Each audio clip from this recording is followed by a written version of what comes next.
Hey, good morning, everybody. I'm Hot Rod Bob, and I'm with Johnny Martinez, the famed pinstriper. We're doing a special edition of Gas, and one of the things we're going to talk about are some of the friends and people that we have lost over the past year. And 2020 has not been the greatest year, but it's been even rougher in the case of some of our friends. We're going to talk about that, talk about each of them, talk about just the camaraderie that we have lost with the friends passing, and maybe get to you to think about some of the friends and some of the things that have happened over the past year on this last day of 2020. I'm Hot Rod Bob, and this is Johnny Martinez. How you doing, Johnny? Good, Bob. Thanks for having me. Good. Hey, we're going to talk about, like I said in the introduction, we're going to talk about some people that have passed and some of the ones that are most recently that have gotten a lot of attention. Dan O'Patton. Dan alive. Yeah, he was a big loss. Totally unexpected. I think this one here really knocked a lot of people over. And we also recently lost Tommy Simpson Within a couple of days. Ironically in the same car club, Surf City Classics down south in Huntington. These two guys were a fixture in that area in the car culture. Dano, mostly because of what he did, as you know. Yeah, he was a videographer. Man, this is a bad one. Yeah, and the circumstances for Dano is what made it worse. If he had passed through natural causes or an illness, I think people would be a little bit more accepting of the situation. But in this situation, and one of the things we're going to talk about is the street racing. And everyone who has been a car enthusiast has been involved in street racing one way, shape, or form, whether it was light to light, impromptu, or organized. And in this case, it was kind of a semi-organized situation. A group of people do an annual illegal street race. They announce the location the morning of, and people just show up. Now, I've read a lot of posts on Facebook and other places about this, and the basic opinion by a number of people is he shouldn't have been standing where he was. Well, they lined a street with people. There were a lot of people at the starting area. I don't want to say starting line because this was a street. It wasn't a legitimate race with a bona fide starting area and finish area. It was a street, an impromptu gathering of people taking their cars and racing side by side. Now, we were all part of it at one point in time. I was part of it. There's no question about it. And you've got to remember, you've got to go back to the history of street racing. And it goes back to the first time two guys on foot met on a path and decided to see who could run faster. So street racing has been around for forever, and it's never going to stop. You've had people on horseback racing on streets. You've had people with buggies racing on streets. Since the first car was invented, the second car got alongside him and they wanted to see who was faster. It is not something that has just happened. It is not something that is manifested because of COVID or anything else. It's something that has been going on forever, ever since the first two people met. Street racing, though, is a problem now. When I was younger and frankly involved with this, not to the point that I actually raced, but I was part of the group that put it on. And this was almost 50 years ago. The cars that were being street raced had the horsepower that was minuscule in comparison to what cars today have. And the situations that we see happening now just didn't happen. Cars today on the street, right off the showroom, have as much, if not more, horsepower than some race cars did back in the 50s and 60s. Today, that becomes a problem because the horsepower overrides the ability to gain traction and drive safely on those speeds. In this case, it was obvious the drivers ran out of talent before the car ran out of speed. It careened into a crowd of people, not just one person. Dano was just one. He was the one that was most seriously injured, and it was fatal. But there were three other people that were injured in the area where he was standing that have been taken to hospitals and are in critical condition. So street racing is the main thing, is the issue. Whether it was right or wrong, we know it's wrong. There's no question about that. It's illegal. But blaming the spectators, standing in the wrong spot. None of these people were seasoned race officials or race aficionados. Dano, well, he was at his first street race, from what we understood. He's he's a videographer and does car shows. This was a street race, not a car show. It's an impromptu. There are no safety regulations, there are no safety devices. These people got together, paired up, and raced. That's what it was. Yeah, they did. You know, there's a lot to say about, you know, the street racing thing, mostly, I think negative. And I don't, you know, people have been messaging me and calling me, and, you know, everybody's got an opinion on this. Somebody said what they wanted best was that Dan will be remembered by the things that he did, Yeah. and not by what happened and how it happened. We all know that, and everybody's mustered through it. Everybody has an opinion on it. The right things, as I understand, are happening right now to try to get the people that were responsible. There's a lot of legalities. There's a lot of that. But you said Dano was a videographer. Dano had a talent to bring people up to higher standards. Mhm. And put them in the limelight. Somebody is over and over has said, or people over and over have said on social media, how Dano made everybody a superstar by putting him on film. And you know, he brought everybody together on Wednesday night as one. Whether you had a car that wasn't, you know, up to custom standard, or whether whatever the case was, everybody was equal. That group that he belonged to, a pretty tight knit group, and that group has a lot of fun. Dana was a center pivot to that, but it seems like he was a center pivot to the whole car industry. He had a following, unbelievable, as you know. Yeah, car culture here in Southern California. Dano was one of the guys that recorded it and spread it over the social media so everyone can see what was going on here in Southern California. Now, he was part of Surf City Classics. That is a very tight-knit car club out of Huntington Beach, California, with many of the people in the club are our friends as well. And I guess we're members of the club as well. We know a good many of them there. You and I have been there and talked at their Yep. meeting. They always welcomed us with open arms. Good group out there. They do a lot of fun things, but boy, I'll tell you, you could see Dano doing Dano Live in Huntington Beach. Yeah. A day or two later, there'd be a car show somewhere down south, and 2-3 days later, he was at Pebble Beach. And that was not uncommon for him to do that. There were times when he was at multiple car shows in a single day. One time I spoke with him and he was on his third or fourth car show that day, making sure he got the coverage for the people putting on these shows. That helps them. Not only was he promoting himself through Dano Live, but he was promoting the car culture here in Southern California. He was going to the individual car shows and giving them free publicity on his social media.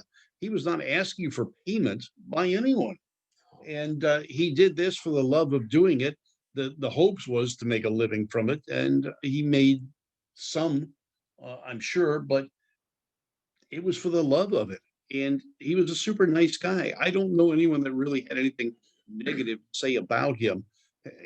You know, everyone's got their quirks, and everyone's going to rub someone the wrong way. But finding someone that would say that about Dano was tough, because he just was that friendly and nice a guy. And he wasn't rich. He wasn't highly educated. He was just one of the guys. But he chose and focused his life on doing things for the car community. And for that, he is terribly missed at this point.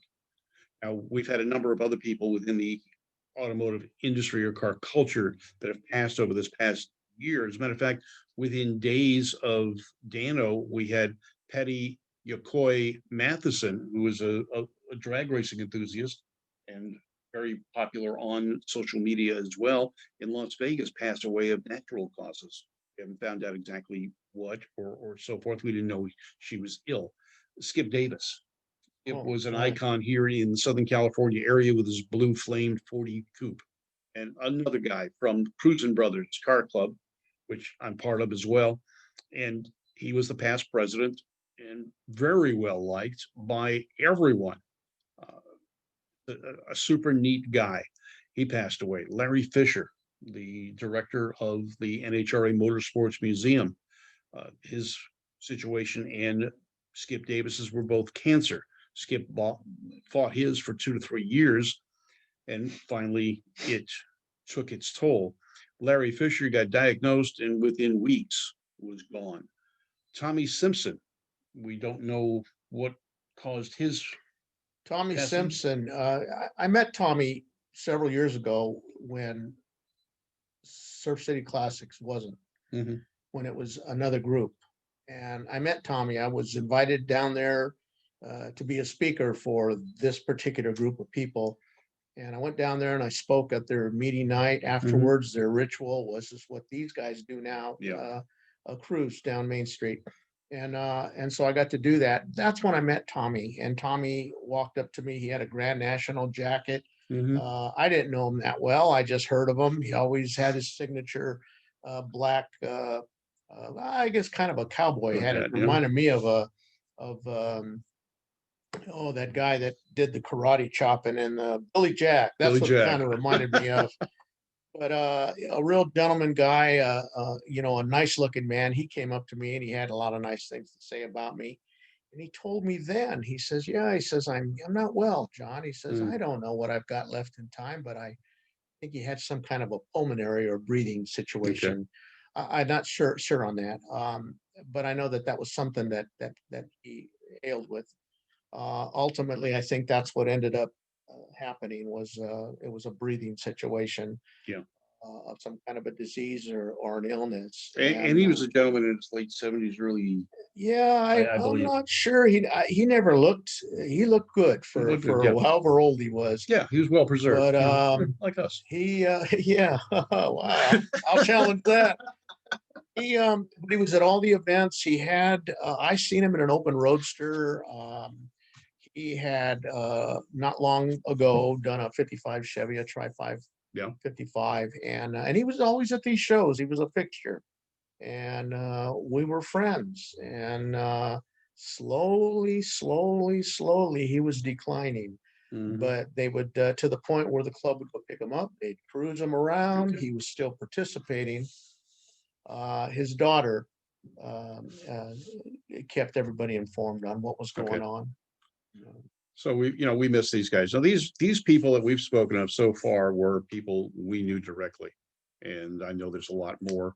What I'd like you to do is, as we post this, and you're seeing this right now, list below it the people, the car people that we have lost this year. Now, normally I would be part of the California Hot Rod reunion, and we would announce those that have passed that we've lost over the years. And that was one of the reasons the Hot Rod reunion began. A number of people got together at a funeral for one of our automotive enthusiasts and said, why are we waiting until people die to get together? And the Hot Rod reunion was created about 26 years ago. I've been lucky enough to be a part of it since its inception. 22 or 3 of those years as one of the announcers. And I cherish that privilege to be part of that. And it would be one of the announcers, Dave McClellan or Bob Fry, would stand on the starting line and read off the names. Now, we couldn't have that this year. The COVID situation precluded us from doing that. So what Johnny and I would like is give you the opportunity to list those automotive friends that we have lost over the 2020 year and put them on the bottom of this post. We're going to list this on Facebook and other social media, and you'll have your chance to add your comments. And we appreciate your comments, whether they're in agreement with what we have said or against it. You're all entitled to your opinion. But what we'd like to see more than arguments or disagreements or opinions is simply a list of those people in the hot rodding, racing, motorsports industry that we have lost that you know of over the past year. For me, it's tough. There've been a number, and I've gotten to the point where it's very difficult for me to attend any type of ceremonial event because it's just become too routine, I guess you could say. That's not to say that I haven't been to a few, but they are very few and far between. The last one Johnny and I went to together was for Skip Davis. And Skip, because of Yeah. our personal connection with him and the closeness we had with him, we felt it that we were obligated, but not in an obligation such. We were obligated in our to ourselves, be there to celebrate his life. It was not a funeral; it was a celebration of life, and that is something that really I think is more important than recognizing their passing so much. Celebrate their accomplishments and the way they participated in this hobby, sport, and industry we either work in, as we both do, or enjoy. And honest, what we do is for your enjoyment, whether it's at a racetrack where you'll find me, or a car show that you'll find Randy Kerdoon and myself, or Johnny at various car shows and events, and his pinstripe work. And I'll just show you a little bit of his pinstripe work because I just happen to have some right on the desk here. Now, this is a trophy that's going to be given out at a special event that I will be putting on later on in January, hopefully, if people are allowed to gather once again. And but pinstriping is a lost art, and you have cultivated it over the last few years and become one of the top guys in the nation. They tell me it's a lost art. And if it is, then I found it. You found it, yeah. But I'm blessed to do this in such a short time. Those of you who know me know how long I've been doing it, which isn't very long. No, what time is it now? Yeah. Might add real quick, I had the opportunity to pinstripe the Dano band. Okay. And it was merely by somewhat accident. He was on his way back from, I think, Car Week up at Pebble Beach, and he stopped by my house and surprised me. It was nothing planned. It was impromptu. And I said to him, we need to stripe this thing. We striped the nose on it. He was excited. He videoed, and when I posted it on my Facebook page, and I said, next time we'll do the back. Well, that was silly because it seemed like a good time to do it. He was there. Yeah. So he fired up the camera and we pinstriped the back. But I was very lucky to do that. And I'm very lucky to be able to know how to do this stuff. And it's taken me places that Bob is fully aware of. I mean, this guy's seasoned right here in this whole game. Yeah, see, a little salt, a little pepper, paprika. I'm very. He's these guys are far beyond me. I always say I'm the guppy in the sea of big fish. But it's a good run, and I've learned a lot. And Bob is a good friend, and we have a lot of fun doing this kind of stuff. But we do this stuff like today. This is for you folks to reminisce a little bit about these folks, and it gives you an opportunity to do kind of the same thing. Anybody that comes to mind, you might want to bring them to light. You post it, and it just brings back some of these people's memory. We want to remember them, the good things, and it is a celebration. The celebration of life and remembrance.